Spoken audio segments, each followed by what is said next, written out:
そうか、私は笑えるぞ。はははは。そうか、私は笑えるぞ。はははは。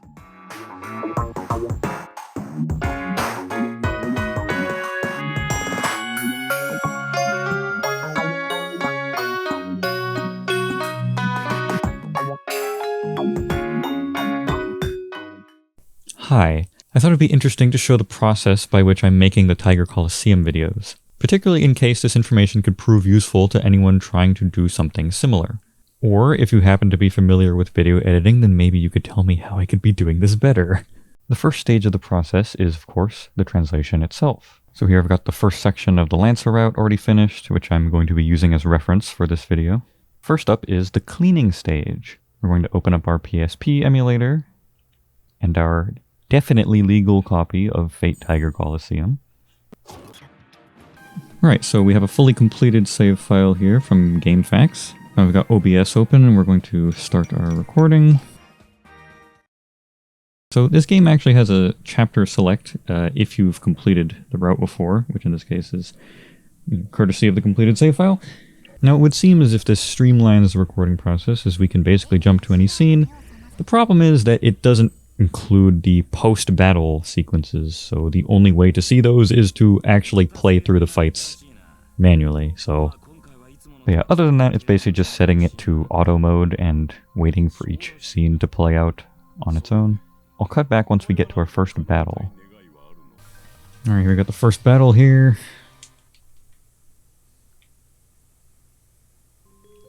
The game's combat system is not really the most elaborate, but, you know, gets the job done for a chibi meme fighter. You kind of just cheese it by immediately dash attacking the opponent on get up, and you just kind of win. The only problem is that the battles have an artificial length due to the timer, and it's mostly score-based, so that kind of makes it tedious, but I can just speed up the emulator and run away from Gil here to win by default, hopefully, if I don't get killed by his MP that he has. That's the problem. Don't fucking Gate of Babel on me, you motherfucker! Don't do that. Okay, I did not do as nearly as much damage as I thought it would. We're fine. So yeah, I'm gonna do all the battles manually, so I'll cut back once we're done with that.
Alright, the recording is finished.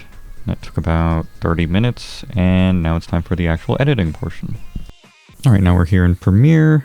I've cut up the video, removing all of the battles and loading screens. It looks like this route's going to be about 18 minutes long. But before we start properly editing, we have to do a bit of asset work. I'm going to screenshot this particular frame, and we'll use that in a bit here later. Alright, now we're here in Photoshop. Here's our raw image. The goal here is basically to cover up the text and set it up so we can put whatever we want on top of it. Here's my assets folder where I have character nameplates and text boxes for every background and the variants for day and night as well. So the idea here is basically that I've created this this mask, right, for covering the text box, which is, you know, just a couple of rectangles kind of sized appropriately. I've exported that as its own individual PNG isolated from the other layers, and I'm basically making unique versions for every single background in the game. So as an example here, right, it's like if I just plop this directly on top, then it automatically, you know, covers up the text because it's basically just mapped. The coordinates where this gets placed is basically pre-mapped, since it's just a 1080p image with the rest of it being a layer of transparency. So I've disabled all the text here and set the boxes to being pure white. So this doesn't look that bad. But the problem here is basically the actual text boxes are not uniform, right? It's like rather than being a solid color, they're just kind of a translucent layer with all the colors in the background kind of, you know, melding together there. You know, so in some cases, you know, just a stark white doesn't look that bad, but take like this background, for instance, it stands out a lot more, right? Conversely, if we change the color by eyedropping from the background, then it suddenly blends in much more cleanly. And we'll do that for the other one as well. And overall, it's not that much extra work. All right, so now let's do this for the church background. So what I'd like to do in order to get a color that fits a more complicated background like this, finding a frame of the video that's blank with no text on it. We're just going to use snipping tool to grab a box containing all of the space behind the text for the other one as well. So there's this website here called Get Average Color of Image, which is useful for basically just aggregating all of the colors present in a particular image. So here you kind of get the average color for all of what's, you know, in that space. And so we can copy and paste the hex ID. And this is basically going to give you a good base color, particularly for some of the more complicated backgrounds where, you know, there isn't really a solid color that you can pull easily using the eyedropper tool. Looks okay. It's not always perfect. Yeah, this one is definitely a little too dark. So in this case, like, I think like the thing I try to focus on is keeping the edges, like the corners tend to stick out the most. So like if the corners blend in, then I think that makes it look a bit better. But then there's also the fact that you consider, you know, between the four corners, I think the two on the left side are more important, since that's where the viewer's eye is actually going to be most of the time. And the ones on the right here don't matter as much. As we can see, the two corners on the right are actually blending in much better than the ones on the left. So I think that's the main problem with this particular color. So, you know, I can just take the one that it gave me and just kind of adjust it slightly. Yeah, probably towards the lighter side here. Yeah, something like this. Fiddle around here, and yeah, that's pretty good. Obviously this part sticks out a lot, but this part, which is I think the more important part of the text box, blends in fairly nicely in the corner here. So I think that balances it out. And you know, they don't need to be perfect. They're not really going to be perfect unless you want to like go for some really complicated gradient or something. We'll do the top one.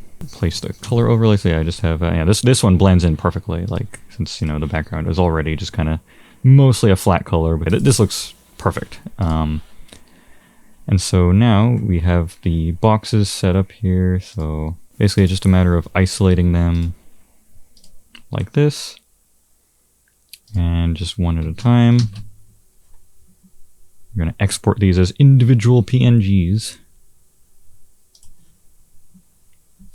specifically with, you know, a 1080p resolution. So, Freaky Church. And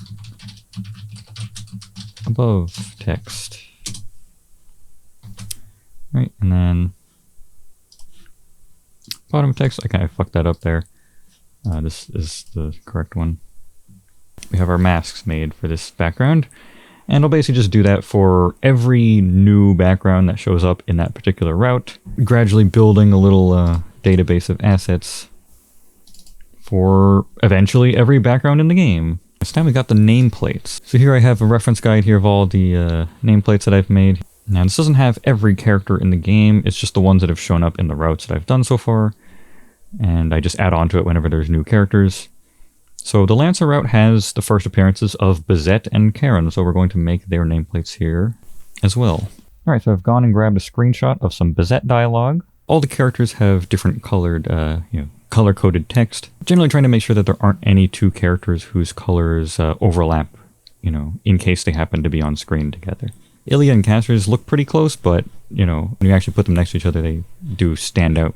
Right, so for Bizette, we got some kind of, probably go with like a magenta that matches her hair. I'm gonna edit this nameplate here. The kerning on the T's is horrible. And there we go. Actually, I can just eyedrop a color from her hair here. Oh, there you go. That looks pretty good. Something like that. So yeah, I like to put some sample text here in order to see what the text color looks. Maybe do some tweaking on the exact shade. Make sure it's not too dark or too bright. You know, good readability. All right, we'll just copy this up here. Once again, we just you know, hide every other layer and export these as individual images. All right, I've added their names to the color guide here. It's gonna export this as well. All right, now we're back in Premiere and it's time to begin the cleaning process proper. So here I'm basically just gonna take all of the assets that are going to be used in this specific scene. So we have the church background, we have the Lancer nameplate and the Codamine nameplate. Now here we're gonna drag and drop the text box masks so that they are positioned where they need to be. And there you go. And get the nameplates as well.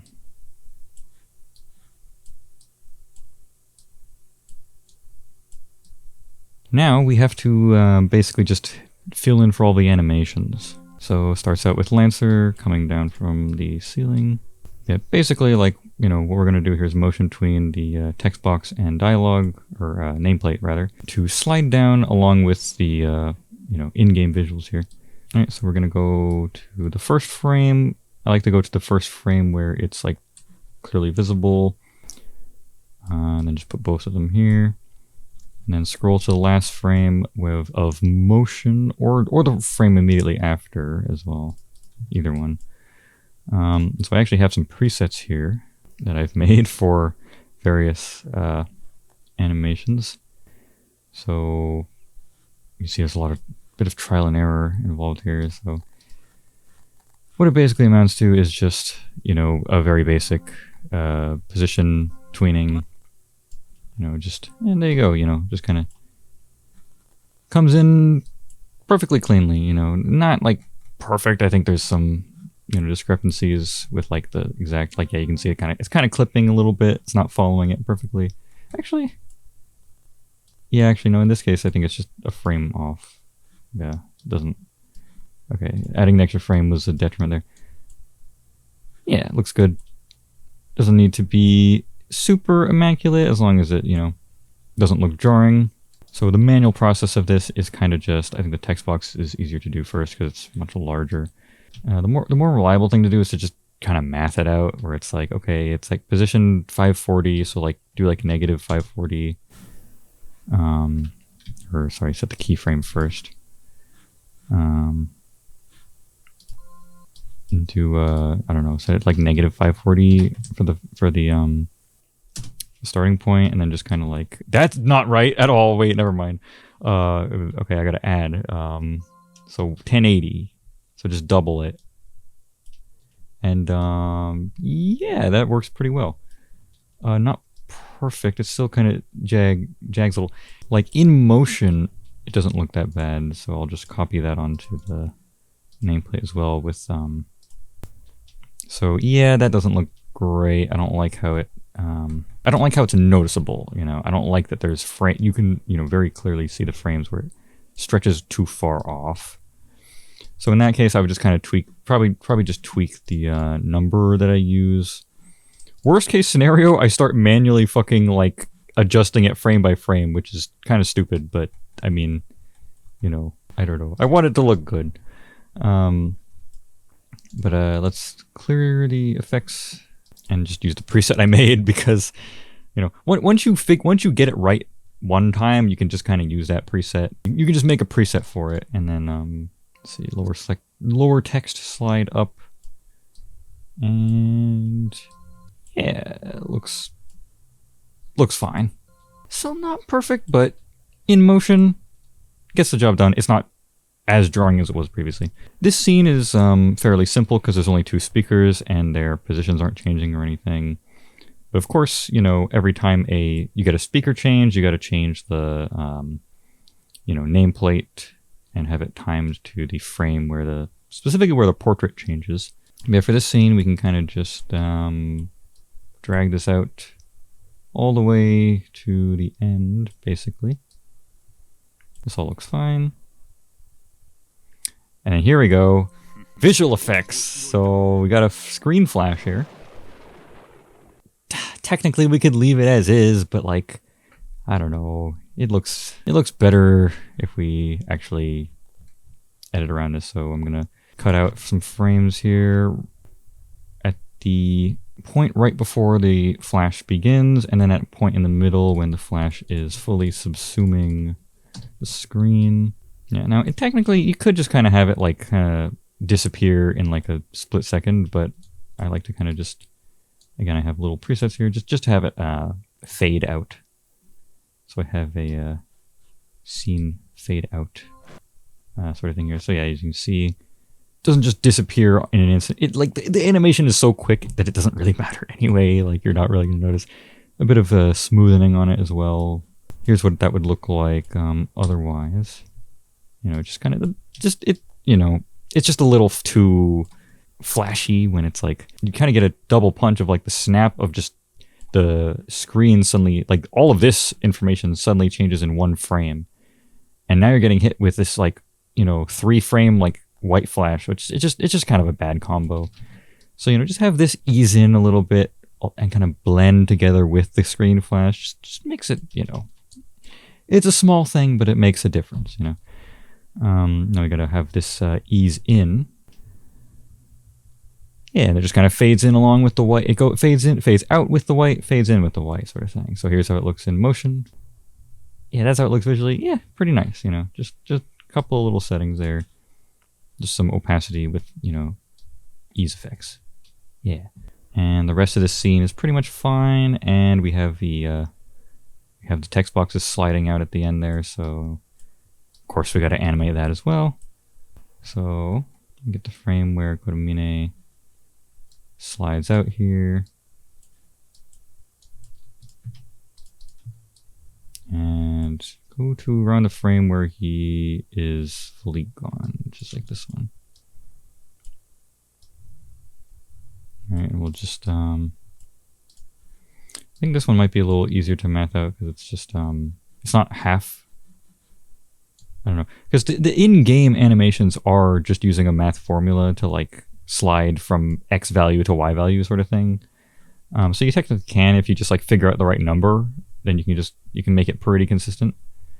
You know, but once you've done that, you can just kind of lower text slide right. Here you go. Yeah, I already have a preset for it, and then there you go.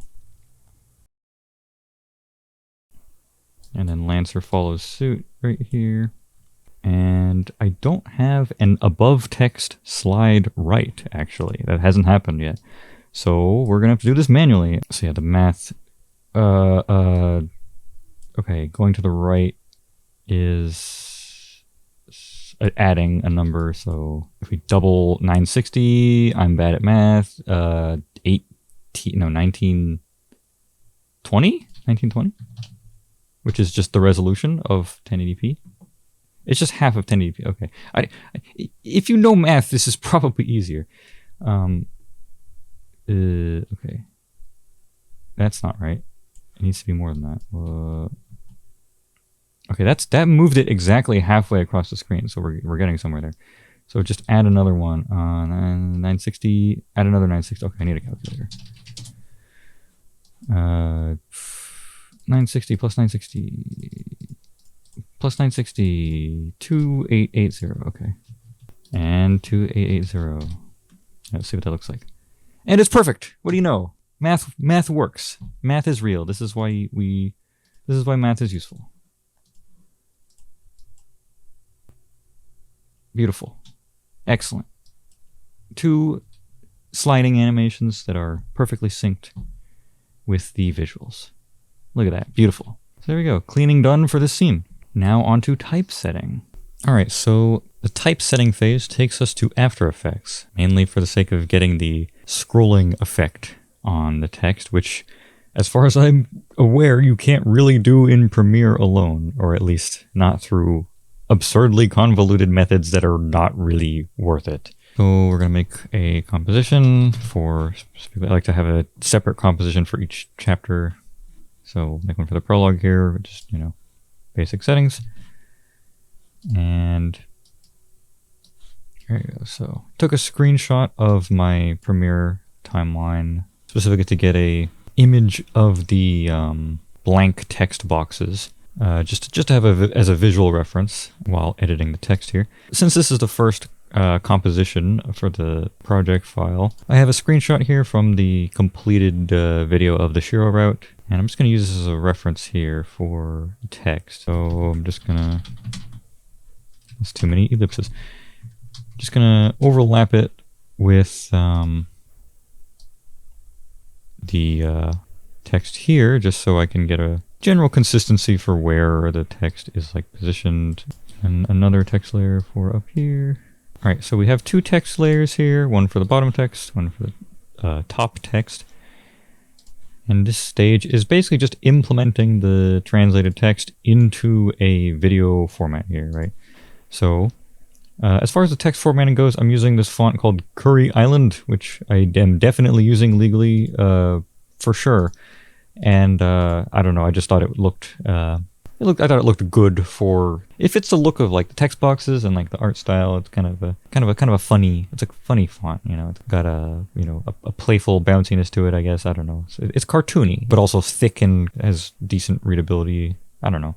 On that note, when it comes to choosing fonts, if you're ever in the situation where you're overwhelmed and don't know what font to use, because it's always very annoying having to manually cycle between all the damn fonts and figuring out which one looks best one by one, you can use this program or a similar program called Nexus Font, which lets you just see every font that you have downloaded on your computer in a very convenient scroll down that has them all displayed with sample text. So anyway, one of the problems with this font that you can see right here is the kerning is very awkward. So obviously I have my settings already kind of preset from the last time, but the problem is, like, if we set the tracking, we want the tracking to be as, you know, as compact as possible, because we're working with limited real estate here. You know, we want it to be as tight as possible while still being readable. So the problem is that the spaces between words are like really far apart in this font for some reason. So like it looks good for the most part, but unfortunately it does cramp specific words like here, especially with R's. So two R's next to each other will just get fucking ultra cramped. And so unfortunately with my font choice here, that's kind of just unavoidable. So in cases like this where it looks like good momming instead of good morning, I basically just go in and do some manual kerning adjustments. So I just add like 50 there, and now it looks fine, right? So it is what it is. Text implementation. We're going to literally just copy paste our text and drop it down into the text box here. Obviously we're going to use the color picker on the reference image here to make sure it's the right color. I also set this to optical. That changes the kerning to be slightly better. T as well. T and H tend to like bleed together a little bit, so I'm on the lookout for those sorts of things. This is also where the color guide comes into play for when there's like, you know, swapping between various speakers, and you just need to get like a color pick for their name color really quick. So now what do we do now? So we have the text, it's plopped on there, but, well, we need to animate it, right? So fortunately, After Effects has an effect called Typewriter. So we're going to plop this down on Lancer's text here, and now we get this whole drop down of a bunch of nonsense that is mostly irrelevant. And so I'm going to hide like all of these layers that we don't need. So yeah, there we go. Now that we've applied this effect, if we look at this, the text will now scroll, and we can see scrolling at a decent rate. Obviously that's too fast to read, but you know, we can adjust the keyframe here and pull it out, and that'll make it slower. Or we can crunch it closer in and make it like ultra fast. The actual timing of it doesn't really matter right now because that's kind of what the next stage is for. The timings in After Effects don't really matter. Like, the only thing that matters is making sure that they're not too close together, because if the text comes in too fast like this, you get an issue where multiple letters are showing up in a single frame. So I skip like one frame and there's 3 letters that just showed up all at once. In other words, it's not an even text scroll. So there needs to be enough space for it to be actually inputting each character individually, one at a time. And we have our line of dialogue that's, got a scroll and everything. Looks good. And so now we'll do the same thing for the bottom text here. All right, so we've got our 2 lines of dialogue here, both with their text scroll effects. So now what, right? It's like, how do we add more lines? Obviously, if we just kind of copy paste here and then put it on the next one, we'll notice that there's a weird thing that happens because, the typewriter effect starts going in reverse because it's now animating between these 2 frames backwards to the point where it's empty and a new line comes in. It gets wacky. So what we need to do, or at least what I find is an applicable solution, is to put a keyframe on the source text panel and then put a keyframe out slightly after where the text scroll ends, for reasons I'll explain here. And then for the frame where the text ends, just make it blank, right? So that'll basically set it so that the text disappears after this point. So it'll scroll through and why did it do that? Oh, right, because I need to put a frame hold on this as well.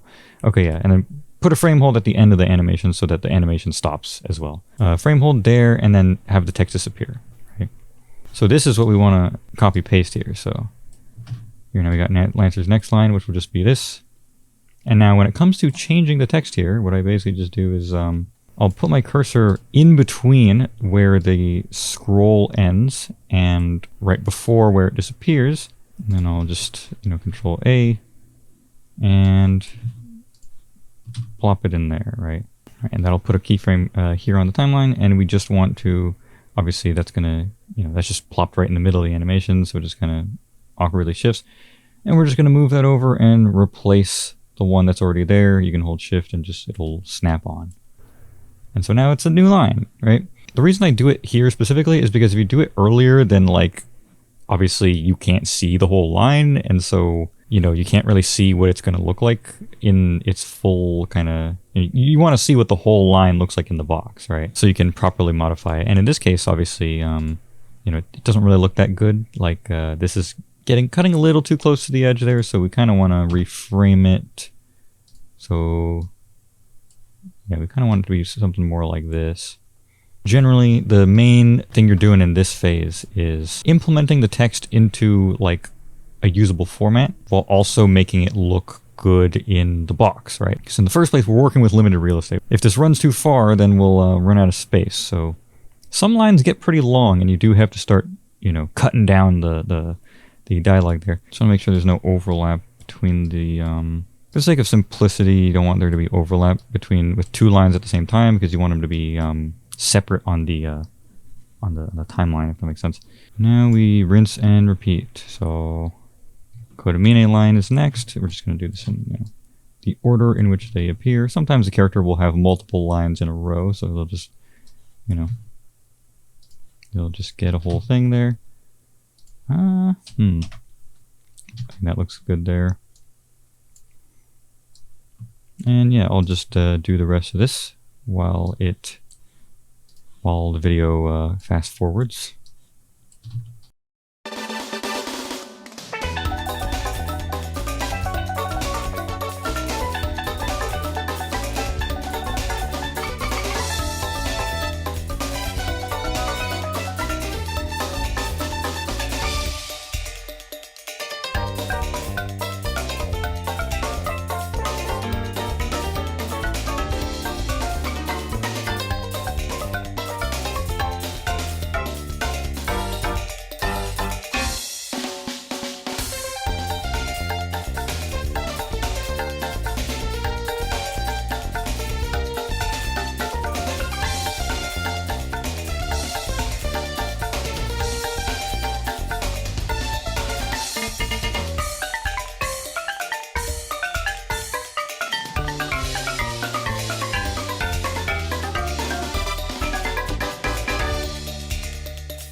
And that's this section mapped out here. So we can see it's got all the dialogue coming in and out.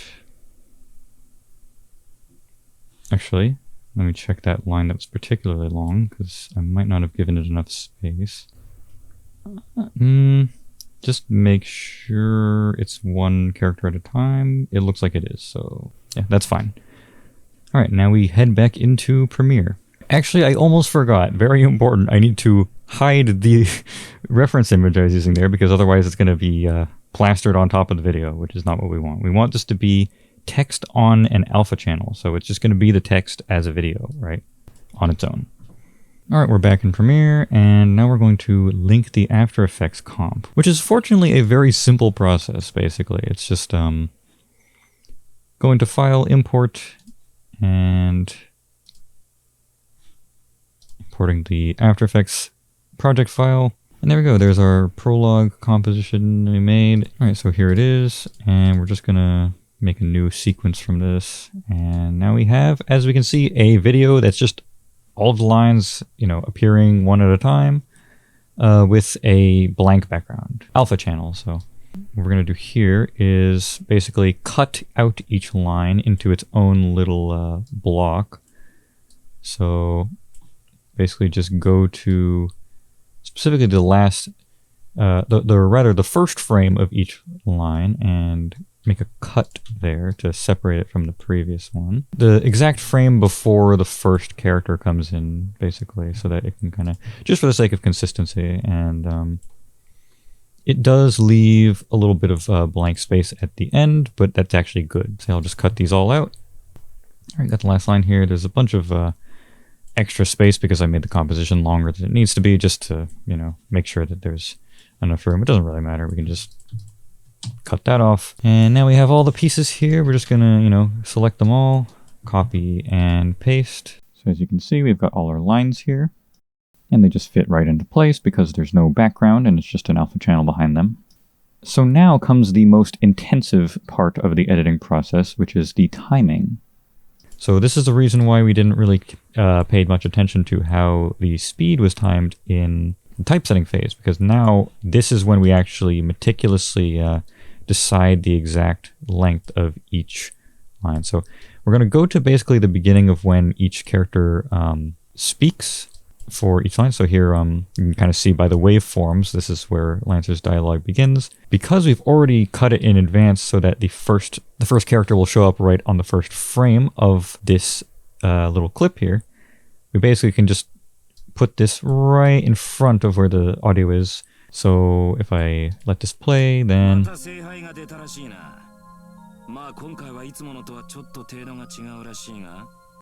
so obviously that's, you know, the line goes by too quickly and ends too quickly. So what do we do here, right?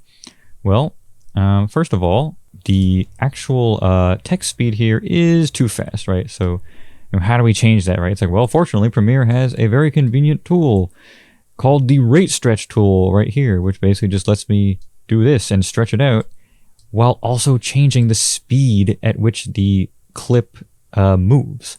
So I can stretch it this to make it like go like hyper fast, or I can stretch it way out and now it's moving super slow, right? So this is where the actual timing comes in, right? So as a general rule of thumb, we can kind of just stretch it to around where the dialogue begins and ends. So let's like do that, and how's that look?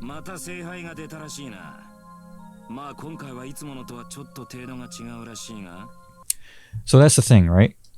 It technically works, but this is two separate lines of dialogue that are kind of separated by a pause. So here's what I like to do, right? It's like, so first of all, right, the way that we make it stay longer than it's set here is by adding a frame hold, right? So basically just go to, this is why we have some extra space where it's just kind of sitting there for a little while before it disappears. We go onto one of those frames where it's, you know, the line is finished, and we can right click it and we can click add frame hold, and that'll basically literally just turn the rest of the clip, the remainder of the clip, into basically just a blank frame that, like, no matter how far we stretch it out, it's, no matter how far we stretch it out, it is just going to be that as basically just a static image, right? So now this will just persist as the rest of the line for the duration of however long we need it to stay on screen for, right? Um,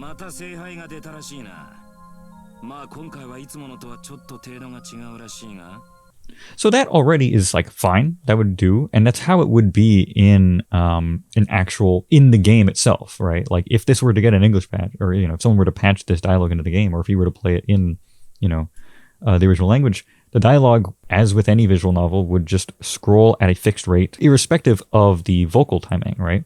There's not really such a thing as like individualized timing, on a per line basis to match with the dialogue. But as we're doing video editing here, we can kind of, we can mess around with that, right? So let's take the first chunk of what he says here, and let's put a frame hold right here, right where, or rather, let's cut this, and then move the rest over here, which it can eat into this because this is obviously just a big frame hold. It's not like a video or anything, so it's just a flat image. And then we just drag out some extra space, give it an extra trunk, and then just frame hold, right? And now we have, basically, we're able to treat this first part as its whole own separate line here, right? And it just kind of, it has a pause at the end, and then once it gets to the video again, it'll just continue. We can now go through and we can modify where how long the pause lasts, where the next line comes in, and I'll just tweak this a little bit, make this come in a little quicker, and right, sync this up to just about when his dialogue is finished, and then right, got to make that a little faster to make it coherent with the speed of this one. And there you go.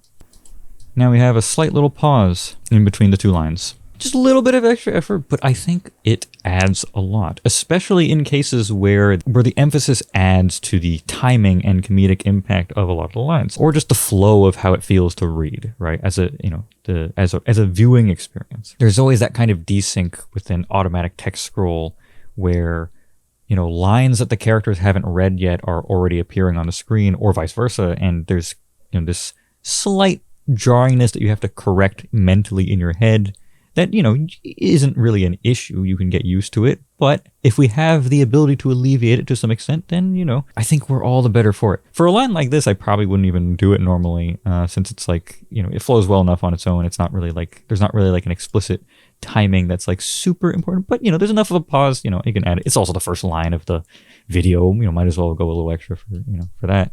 Either way, that's kind of the whole thing. And now I got the code media line, just kind of, just kind of eyeball where it should go in based on where the dialogue starts. You can kind of be lenient with it.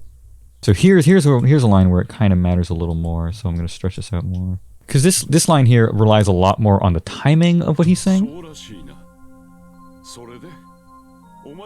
It's just a little awkward for him for the dialogue to just kind of trudge along really quickly while his voice acting is deliberately kind of stagnated and has this kind of timing to it, right? So this is a line where I would definitely kind of go in and be like, okay, it would seem so. Just go on the last frame of where the next one comes in, cut it out, lengthen it, add a frame hold. Oh, I also, instead of having to right click and do the fucking frame hold thing every single time, I have set a hotkey where I can add a frame hold with Control H here, bam. Extremely convenient, especially when you're adding like dozens of frame holds in like a minute. But yeah, so how does this sound? Yep, looks about good to me. We can move this a little further, extend the frame hold. Right, and then add a new one after this line. Right, stretch that out, frame hold, just right. Move this to where the line actually comes in.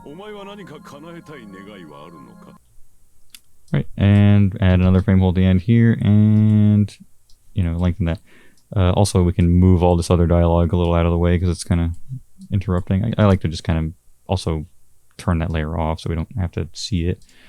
But yeah, now we have the two lines of dialogue. Obviously, Lancer's dialogue is supposed to still be kind of hanging up there, so we'll just kind of drag this along as we're going until the dialogue changes, which is a useful visual indicator. Is that obviously the character that's speaking will have their box kind of pulsating larger and smaller. So you can kind of move here and be clued in. Ah, okay, Lancer's speaking now, so we got to change his dialogue here. So let's just have his thing end like, you know, a little before that, and then have it come in like, you know, around when the, yeah, like right there. It can be fairly lenient. You could also, you know, I was doing this more early on. You could just kind of remove this just to see specifically where the dialogue comes in, but like, or when the dialogue specifically like goes out. But ultimately, it doesn't really matter. You can kind of just eyeball it, and it usually looks fine. Like this already looks fine. And as you can see, like this is a slow process. We're only on the 3rd line of dialogue in the whole thing, and it's like, again, it's like, you know, it's kind of a line that would benefit from a frame hold here, so I do tend to get kind of indulgent. Yeah, and it's like, you know, it's a lot of just like fiddling around with the exact timing and just like, should this line be, you know, slightly longer, or, you know, just making sure it like feels good to read, that the speed isn't too fast but not too slow, that it's a good even pace for each individual line, and also fits the cadence of the voice acting. Like, you know, for lines that are spoken quickly, I think the text speed should move more quickly, and vice versa. You know, I like having a little bit of a textural element there. I think that, you know, again, it's the little kind of things, but like I think it really does add a lot.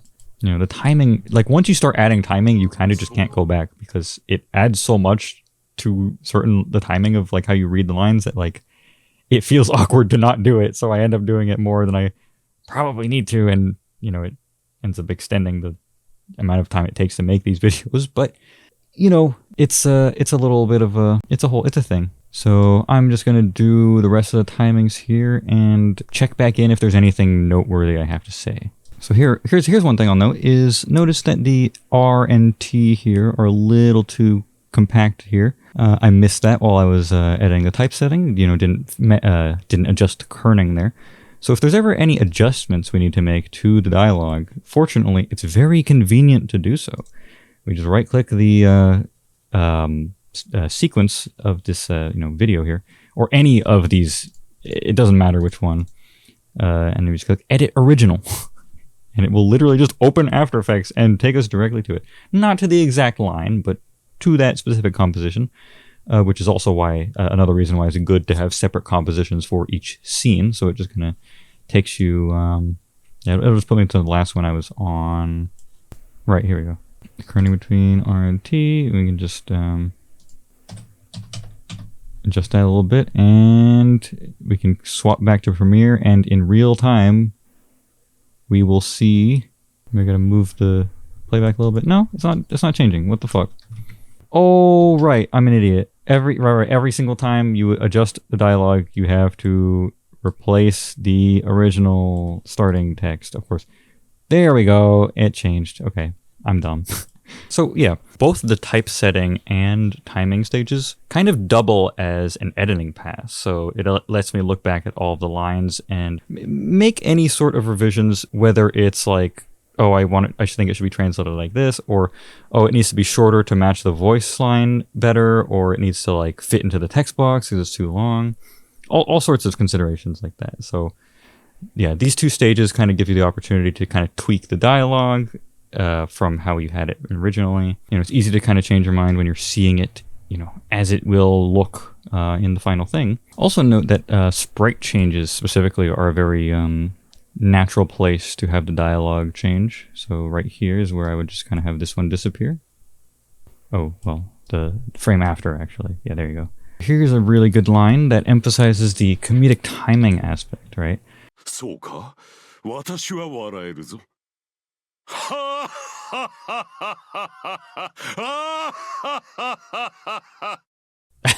Obviously that doesn't look very good. Like this is basically how that would come out in the actual game, right? In the visual novel format, right?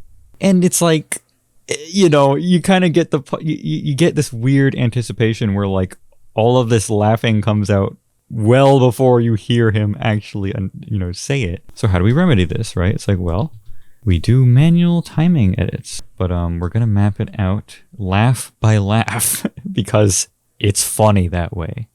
So start with the first ha.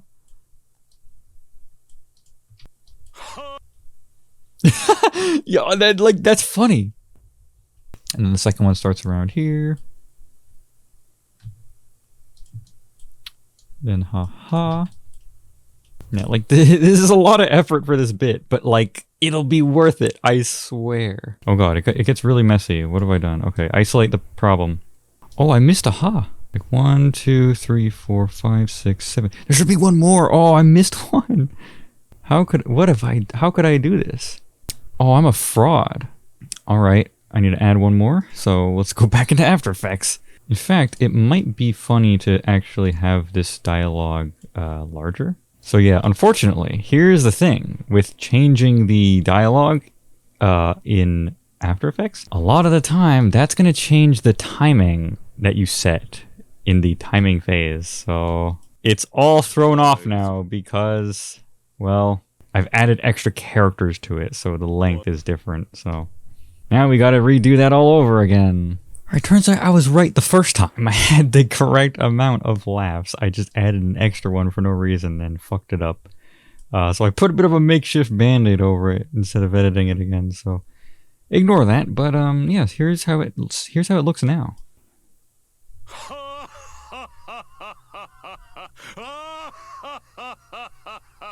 Could tweak it a little bit, but yeah. Anyway, here's the montage for the timing section.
All right, we're at the end here once again. We get the copy the animation we made here. Just add this, and it should look perfect. Time for the Lancer one. And there you go. Beautiful. That is the prologue done. All stages of the process, as we can see here. And so now we just have to do that for 17 more minutes worth of video. So yeah, that's how I make these. It's a one-man operation, so it takes quite a while. Please understand. But I am doing it because I want it to be good, you know? Yeah, I hope this was informative. I hope this was useful. And yeah,